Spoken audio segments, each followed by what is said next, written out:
Fourth chapter അവർ government അഥവാ നമ്മുടെ government. നമ്മുടെ ചാപ്റ്ററിൻ്റെ ഫസ്റ്റ് ഭാഗത്ത് തന്നെ 3 പിക്ചറുകൾ കൊടുത്തിട്ടുണ്ട്. നോക്കുക, ഇവിടെ കാണുന്ന ഈ 3 പിക്ചറുകൾ എന്തിനൊക്കെയാണ് സൂചിപ്പിക്കുന്നത്? ഫിഗർ ഫസ്റ്റിലേക്ക് നോക്കുക, ചിത്രം 1ലേക്ക് നോക്കുക.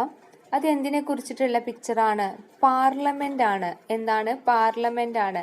അതായത് നമ്മുടെ ഇന്ത്യയുടെ നിയമങ്ങൾ, ലോ ഒക്കെ നടത്തുന്ന നിയമനിർമ്മാണ സഭ സമ്മേളിക്കുന്ന പാർലമെന്റ് ആണ് ഏതെന്ന് പറയുന്നത് ഫസ്റ്റില് കൊടുത്തിട്ടുള്ളത്. എന്നാൽ ചിത്രം 2 നോക്കുക, എന്താണത്? The official residence of the president of the India. നമ്മുടെ ഇന്ത്യൻ പ്രസിഡന്റിന്റെ, അതായത് നമ്മുടെ ഇന്ത്യയുടെ രാഷ്ട്രപതിയുടെ ഔദ്യോഗിക വസതിയാണ് ഏതെന്ന് പറയുന്നത് ഇവിടെ ചിത്രം 2 കൊടുത്തിട്ടുള്ളത്. ഇനി തേർഡ് പിക്ചറിലേക്ക് നോക്കുക. അതെന്താണ്? സുപ്രീം കോർട്ടാണ്. സുപ്രീം കോടതിയാണ് 3ാമത്തെ പിക്ചറിൽ കൊടുത്തിട്ടുള്ളത്.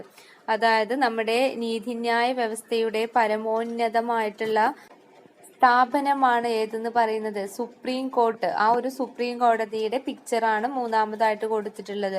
1ാമത്തേത് പാർലമെന്റ് ആണ്, 2ാമത്തേത് official residence of the president of India, നമ്മുടെ ഇന്ത്യൻ രാഷ്ട്രപതിയുടെ ഔദ്യോഗിക വസതിയാണ്, 3ാമത്തേത് സുപ്രീം കോർട്ടാണ്, അതായത് സുപ്രീം കോടതിയാണ്.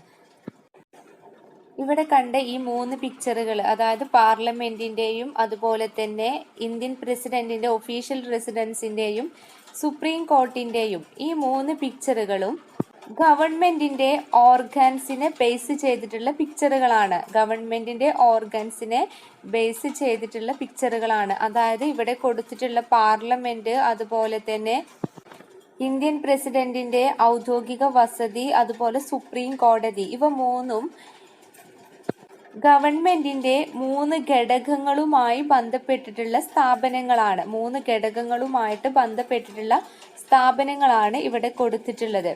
അതായത് ഗവൺമെന്റിന്റെ ഓർഗൻസുമായി ബന്ധപ്പെട്ടിട്ടുള്ള അല്ലെങ്കിൽ ഗവൺമെന്റിന്റെ ഘടകങ്ങളുമായി ബേസ് ചെയ്തിട്ടുള്ള 3 പിക്ചറുകളാണ് ഇവ. ഇനി ഇവിടെ കൊടുത്തിട്ടുള്ള ഈ ഒരു പിക്ചറിലേക്ക് നോക്കുക. ഏതൊരു ഡെമോക്രാറ്റിക് കൺട്രിയിലും, ഏതൊരു ജനാധിപത്യ രാജ്യങ്ങളിലും ഗവൺമെന്റിന് ലെജിസ്ലേച്ചർ, എക്സിക്യൂട്ടീവ്, ജുഡീഷ്യറി എന്നീ 3 ഓർഗൻസുകൾ ഉണ്ടാകും. എന്താ പറഞ്ഞത്? ഏതൊരു ഡെമോക്രാറ്റിക് കൺട്രിയിലും ജനാധിപത്യ രാജ്യങ്ങളിലും ഗവൺമെന്റിന് ലെജിസ്ലേച്ചർ, എക്സിക്യൂട്ടീവ്, ജുഡീഷ്യറി എന്നീ 3 ഓർഗൻസുകൾ ഉണ്ടാകും. ലെജിസ്ലേച്ചർ എന്ന് പറഞ്ഞിട്ടുണ്ടെങ്കിൽ നിയമനിർമ്മാണ വിഭാഗം, എക്സിക്യൂട്ടീവ് കാര്യനിർവഹണ വിഭാഗം, ലാസ്റ്റ് ജുഡീഷ്യറി അതായത് നീതിന്യായ വിഭാഗം. വൺസ് അഗെയിൻ, ഏതൊരു ഡെമോക്രാറ്റിക് കൺട്രിയിലും അതായത് ജനാധിപത്യ രാജ്യങ്ങളിലും ഗവൺമെന്റിന് 3 ഓർഗൻസുകൾ ഉണ്ട് അല്ലെ.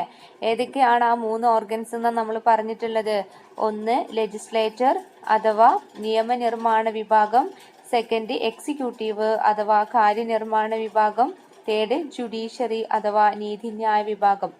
ഈ 3 വിഭാഗങ്ങൾ അല്ലെങ്കിൽ ഈ 3 ഓർഗൻസുകളും ഏതൊരു ഡെമോക്രാറ്റിക് കൺട്രിയിലെ ഗവൺമെന്റിനും ഉള്ളതാണെന്നാ പറയുന്നത്, ഉള്ള ഓർഗൻസുകളാണ്. ഓക്കെ, ഈ പിക്ചറിന് താഴെയായിട്ട് ഒരു ക്വസ്റ്റ്യൻ കാണാൻ പറ്റുന്നുണ്ട്. നോക്കുക.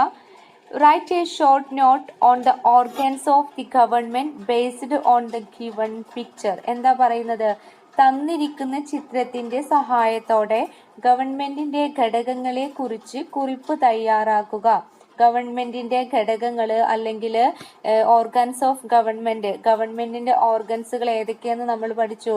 ലെജിസ്ലേച്ചർ, എക്സിക്യൂട്ടീവ് ആൻഡ് ജുഡീഷ്യറി, നിയമനിർവഹണ വിഭാഗം, കാര്യനിർവഹണ വിഭാഗം ആൻഡ് നീതിന്യായ വിഭാഗം. ഇതിനെ കുറിച്ച് എന്ത് ചെയ്യാനാ പറയുന്നത്? നമ്മളെടുത്ത് ഒരു ഷോർട്ട് നോട്ട് തയ്യാറാക്കാനാണ് പറയുന്നത്. അപ്പോ ആദ്യം നമുക്ക് ലെജിസ്ലേച്ചർ അഥവാ നിയമനിർവഹണ വിഭാഗം എന്തൊക്കെയാണ് ചെയ്യുന്നതെന്ന് നോക്കാം. അവിടെ കൊടുത്തിട്ടുണ്ട് മേക്ക് ലോ. എന്താണ്? നിയമങ്ങൾ നിർമ്മിക്കുന്നു. ലെജിസ്ലേച്ചറിൽ അല്ലെങ്കിൽ നിയമനിർമ്മാണ വിഭാഗത്തിലാണ് നിയമങ്ങൾ നിർമ്മിക്കുന്നത്. അതായത് മേക്കിംഗ് ഓഫ് ലോസ്, നിയമങ്ങളെ നിർമ്മിക്കുന്നു. മറ്റെന്തൊക്കെ കാര്യങ്ങളാണ് ലെജിസ്ലേച്ചറിൽ ചെയ്യുന്നത് എന്നുകൂടി നോക്കാം. ഇവിടെ കൊടുത്തിരിക്കുന്ന പോയിന്റ്സുകളിലേക്കൊന്ന് നോക്കുക. ലെജിസ്ലേച്ചർ അഥവാ നിയമനിർവ്വഹണ വിഭാഗം ചെയ്യുന്ന പ്രവർത്തനങ്ങൾ എന്തൊക്കെയാണെന്നുള്ളത് നോക്കുക. ഫസ്റ്റ് നമ്മൾ പറഞ്ഞു മേക്കിംഗ് ഓഫ് ലോസ്, അല്ലെ, നിയമങ്ങളെ എന്താക്കുന്നു, നിർമ്മിക്കുന്നു. ഇവിടെ കൊടുത്തിരിക്കുന്ന second point controlling the activities of the executive, എന്താണ്, കാര്യനിർവ്വഹണ വിഭാഗത്തിന്റെ പ്രവർത്തനങ്ങളെ നിയന്ത്രിക്കുന്നു. നിർവ്വഹണ വിഭാഗത്തിന്റെ പ്രവർത്തനങ്ങളെ നിയന്ത്രിക്കുന്നത് ഏതാണ്? ലെജിസ്ലേറ്റർ ആണ്, അല്ലെങ്കിൽ നിയമനിർവ്വഹണ വിഭാഗമാണ്. ഇനി third point controlling the financial affairs of the executive.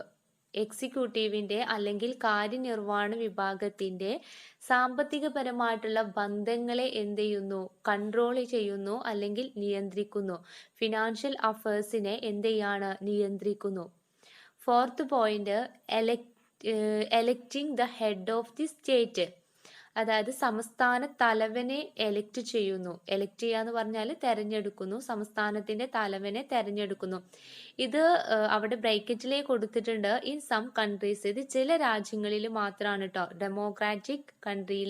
ചില ഡെമോക്രാറ്റിക് കൺട്രിയിൽ മാത്രമേ എന്ത് ചെയ്യുന്നുള്ളൂ? ഈ ഒരു കാര്യം ചെയ്യുന്നുള്ളൂ. അതായത് electing the head of the state, സംസ്ഥാന തലവനെ കണ്ടെത്തുന്നു എന്നത്. Next point amending the constitution, അതായത് ഭരണഘടനാപരമായിട്ടുള്ള ഭേദഗതികളൊക്കെ നടപ്പിൽ വരുത്തുന്നു. ഭരണഘടനാ ഭേദഗതി നടത്തുന്നു. അതും ഏതിലാണ്? ലെജിസ്ലേച്ചർ അല്ലെങ്കിൽ നിയമനിർമ്മാണ വിഭാഗത്തിലാണ്. Last point bringing the interest and demand of the public to the notice of the executive, അതായത് പബ്ലിക്സിന്റെ, അതായത് പൊതുജനങ്ങളുടെ താല്പര്യങ്ങളെ എക്സിക്യൂട്ടീവിലേക്ക് അല്ലെങ്കിൽ കാര്യനിർവ്വഹണ വിഭാഗത്തിനെ അറിയിക്കുന്നു. ഇതും ആര് ചെയ്യുന്ന പ്രവർത്തനമാണ്? നിയമനിർവ്വഹണ വിഭാഗം അല്ലെങ്കിൽ ലെജിസ്ലേറ്റർ ചെയ്യുന്ന പ്രവർത്തനമാണ്. നോക്കുക, once again making of laws, അതായത് നിയമങ്ങൾ നിർമ്മിക്കുന്നു. Second point controlling the activities of executive, കാര്യനിർവ്വഹണ വിഭാഗത്തിന്റെ പ്രവർത്തനങ്ങളെ നിയന്ത്രിക്കുന്നു. Third point controlling the financial affairs of executive, കാര്യനിർവ്വഹണ വിഭാഗത്തിന്റെ സാമ്പത്തികപരമായിട്ടുള്ള കാര്യങ്ങളെ നിയന്ത്രിക്കുന്നു. Fourth point electing the head of the state, സംസ്ഥാന തലവനെ തെരഞ്ഞെടുക്കുന്നു. Next fifth point amending the constitution, എന്താണ്, ഭരണഘടനാ ഭേദഗതി വരുത്തുന്നു. Last point bringing the interest and demand of the public to the notice of the executive, അതായത് പൊതുജനങ്ങളുടെ താല്പര്യങ്ങളെ എന്ത് ചെയ്യുന്നു? എക്സിക്യൂട്ടീവിലേക്ക് അല്ലെങ്കിൽ കാര്യനിർവ്വഹണ വിഭാഗത്തിനെ അറിയിക്കുന്നു. ഇത്രയും കാര്യങ്ങളാണ് ആര് ചെയ്യുന്നത്? ലെജിസ്ലേച്ചർ അല്ലെങ്കിൽ നിയമനിർവ്വഹണ വിഭാഗത്തിൽ ചെയ്യുന്നത്. നമ്മൾ പറഞ്ഞു എന്ത്, ഡെമോക്രാറ്റിക് കൺട്രിയിലെ 3 ഓർഗൻസുകളാണ് ഏതൊക്കെ? Legislator, executive and judiciary. അതിൽ ലെജിസ്ലേറ്ററിന്റെ അല്ലെങ്കിൽ നിയമനിർവ്വഹണ വിഭാഗത്തിന്റെ ആക്ടിവിറ്റീസ് അല്ലെങ്കിൽ പ്രവർത്തനങ്ങളാണ് നമ്മൾ എന്ത് ചെയ്തിട്ടുള്ളത്? ഇപ്പോൾ പഠിച്ചിട്ടുള്ളത്. ഇനി നമുക്ക് എക്സിക്യൂട്ടീവ്, അതായത് കാര്യനിർവ്വഹണ വിഭാഗം എന്തൊക്കെ പ്രവർത്തനങ്ങളാണ് ചെയ്യുന്നതെന്ന് നോക്കാം. Executive is the organ that carry out the policies and resolutions of the government. Its chief functions are. Executive എന്ന ഗവൺമെന്റിന്റെ വിഭാഗം, എക്സിക്യൂട്ടീവ് എന്ന് പറയുന്ന ഓർഗന് എന്താ ചെയ്യുന്നത്? പോളിസീസ്, അതായത് ഗവൺമെന്റിന്റെ നയങ്ങളൊക്കെ നടപ്പിലാക്കുന്ന വിഭാഗമാണ് എക്സിക്യൂട്ടീവ്, അതായത് കാര്യനിർവ്വഹണ വിഭാഗം എന്ന് പറയുന്നത്. അത് ചെയ്യുന്ന ഫങ്ഷൻസ് എന്തൊക്കെയാണ് എന്നതാണ് ഇവിടെ കൊടുത്തിട്ടുള്ളത്. ഒന്ന് അഡ്മിനിസ്ട്രേറ്റീവ് ഫങ്ഷൻസ്, എന്താണ്, ഭരണപരമായിട്ടുള്ള കാര്യങ്ങൾ. 2 മിലിറ്ററി ഫങ്ഷൻസ് അഥവാ സൈനിക പ്രവർത്തനങ്ങൾ. 3 ഡിപ്ലോമാറ്റിക് ഫങ്ഷൻസ് അഥവാ നയതന്ത്ര പ്രവർത്തനങ്ങൾ. 4 ലീഗൽ ഫങ്ഷൻസ് അഥവാ നിയമപരമായിട്ടുള്ള പ്രവർത്തനങ്ങൾ. 5 എക്കണോമിക് ഫങ്ഷൻസ് അഥവാ സാമ്പത്തിക പ്രവർത്തനങ്ങൾ. ഇത്രയും കാര്യങ്ങളാണ് എക്സിക്യൂട്ടീവ് അഥവാ കാര്യനിർവ്വഹണ വിഭാഗത്തിൽ ചെയ്യുന്നത്. ഈ കാര്യനിർവഹണ വിഭാഗത്തില് നിയമങ്ങളെ നടപ്പിലാക്കുന്നു, അതായത് ഇംപ്ലിമെന്റ്സ് ലോസ് എന്നാണ് അവിടെ കൊടുത്തിട്ടുണ്ട്. ഈ ഒരു പിക്ചറിൽ തന്നെ കൊടുത്തിട്ടുണ്ട്. ഇംപ്ലിമെന്റ്സ് ലോ അഥവാ നിയമങ്ങള് നടപ്പിലാക്കുന്നു. ഒന്നുകൂടി പറയാണ്, അഡ്മിനിസ്ട്രേറ്റീവ് ഫങ്ഷൻസ് അഥവാ ഭരണപരമായിട്ടുള്ള പ്രവർത്തനങ്ങള്. സെക്കൻഡ്, മിലിറ്ററി ഫങ്ഷൻസ് സൈനിക പ്രവർത്തനങ്ങള്. തേർഡ്, ഡിപ്ലോമാറ്റിക് ഫങ്ഷൻസ് നയതന്ത്ര പ്രവർത്തനങ്ങള്. ഫോർത്ത്, ലീഗൽ ഫങ്ഷൻസ് നിയമപരമായിട്ടുള്ള പ്രവർത്തനങ്ങള്. ഫിഫ്ത്ത്, എക്കണോമിക് ഫങ്ഷൻസ് സാമ്പത്തിക പ്രവർത്തനങ്ങള്. ഇത്രയും കാര്യങ്ങളാണ് ഏതിൽ ചെയ്യുന്നത്? എക്സിക്യൂട്ടീവില് അല്ലെങ്കിൽ കാര്യനിർവഹണ വിഭാഗം നടപ്പിലാക്കുന്നത്. ഇനി തേർഡ് ഓർഗൻ ആണ് ഏതെന്ന് പറയുന്നത്? ജുഡീഷ്യറി അഥവാ നീതിന്യായ വിഭാഗം. ജുഡീഷ്യറി ചെയ്യുന്നത് ഇന്ററപ്റ്റ്സ് ലോസ്. എന്താണ്? നിയമങ്ങളെ വ്യാഖ്യാനിക്കുന്നു. നമ്മൾ പറഞ്ഞു ഏത്? ലെജിസ്ലേറ്റർ മേക്ക് ലോ, അതായത് നിയമങ്ങൾ നിർമ്മിക്കുന്നു. എക്സിക്യൂട്ടീവ് എന്താ ചെയ്യുന്നത്? ആ നിയമങ്ങൾ, നിർമ്മിച്ച നിയമങ്ങൾ എന്ത് ചെയ്യാണ്? നടപ്പിലാക്കുകയാണ്. ഇംപ്ലിമെന്റ്സ് ലോസ്, ആ നിയമങ്ങളെ നടപ്പിലാക്കുകയാണ്. എന്നാൽ ജുഡീഷ്യറി അഥവാ നീതിന്യായ വിഭാഗം ചെയ്യുന്നത് ഈ നിയമങ്ങളെ ഇന്ററപ്റ്റ് ചെയ്യാണ്. ഇന്ററപ്റ്റ് എന്ന് പറയുമ്പോൾ വ്യാഖ്യാനിക്കുക. ജുഡീഷ്യറി ചെയ്യുന്ന മറ്റ് ഫംഗ്ഷനുകൾ എന്തൊക്കെയാണെന്ന് നോക്കുക.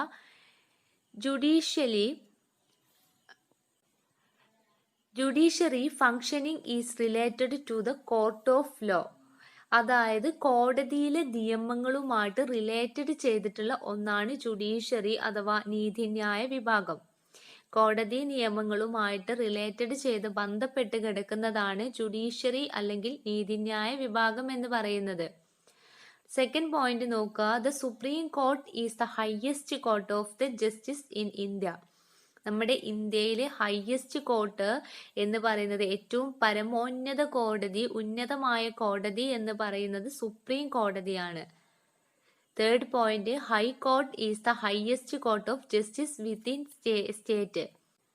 എന്നാൽ high court is the highest court of justice within a state. സ്റ്റേറ്റിന്റെ ഉള്ളില്, സംസ്ഥാനത്തിന്റെ ഉള്ളില് നീതിന്യായപരമായിട്ടുള്ള കാര്യങ്ങൾ നടപ്പിലാക്കുന്ന ഹയസ്റ്റ് കോർട്ട്, ഉയർന്ന കോടതി എന്ന് പറയുന്നത് ഹൈക്കോടതിയാണ്. ജുഡീഷ്യറി അഥവാ നീതിന്യായ വിഭാഗം ഒന്നുകൂടി നോക്കുക. Judiciary functioning is related to the court of law. കോടതി നിയമങ്ങളുമായിട്ട് ബന്ധപ്പെട്ട് കിടക്കുന്നതാണ് ജുഡീഷ്യറി അല്ലെങ്കിൽ നീതിന്യായ വിഭാഗം എന്ന് പറയുന്നത്. Second point, the supreme court is the highest court of justice in India. നമ്മുടെ ഇന്ത്യയിലെ ഹയസ്റ്റ് കോടതി എന്ന് പറയുന്നത് സുപ്രീം കോടതിയാണ്. Third point, high court is the highest court of justice within a state. എന്നാൽ സംസ്ഥാനത്തിനുള്ളില് നീതിന്യായപരമായിട്ടുള്ള കാര്യങ്ങൾ നടപ്പിലാക്കുന്ന ഉയർന്ന കോടതി എന്ന് പറയുന്നത് ഹൈക്കോടതിയാണ്.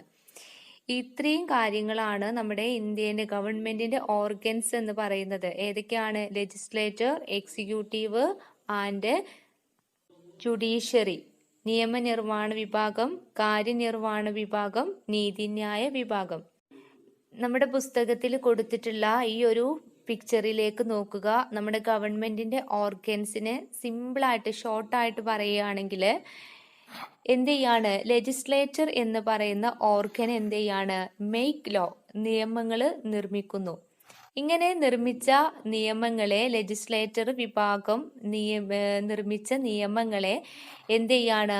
എക്സിക്യൂട്ടീവ് അല്ലെങ്കിൽ കാര്യനിർവ്വഹണ വിഭാഗം ആ നിയമങ്ങളെ ഇംപ്ലിമെന്റ് ചെയ്യുന്നു, അതായത് ആ നിയമങ്ങളെ നടപ്പിലാക്കുന്നു. ലെജിസ്ലേറ്റർ എന്ത് ചെയ്യാണ്? നിയമങ്ങളെ നിർമ്മിക്കുകയാണ്, മേക്ക് ലോ അല്ലെ. എന്നാൽ എക്സിക്യൂട്ടീവ് വിഭാഗം ആ നിയമങ്ങളെ ഇംപ്ലിമെന്റ് ചെയ്യുന്നു അഥവാ നടപ്പിലാക്കുന്നു.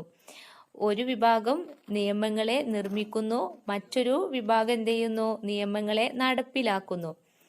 ആ നിയമങ്ങളെ ജുഡീഷ്യറി അല്ലെങ്കിൽ നീതിന്യായ വിഭാഗം ആ നിയമങ്ങൾ എന്ത് ചെയ്യാണ്? ഇന്ററപ്റ്റ് ചെയ്യാണ് അഥവാ വ്യാഖ്യാനിക്കുകയാണ് അല്ലെ. ഇന്ററപ്റ്റ് ലോസ്, അതായത് legislator make law, executive implements law, judiciary interrupt law.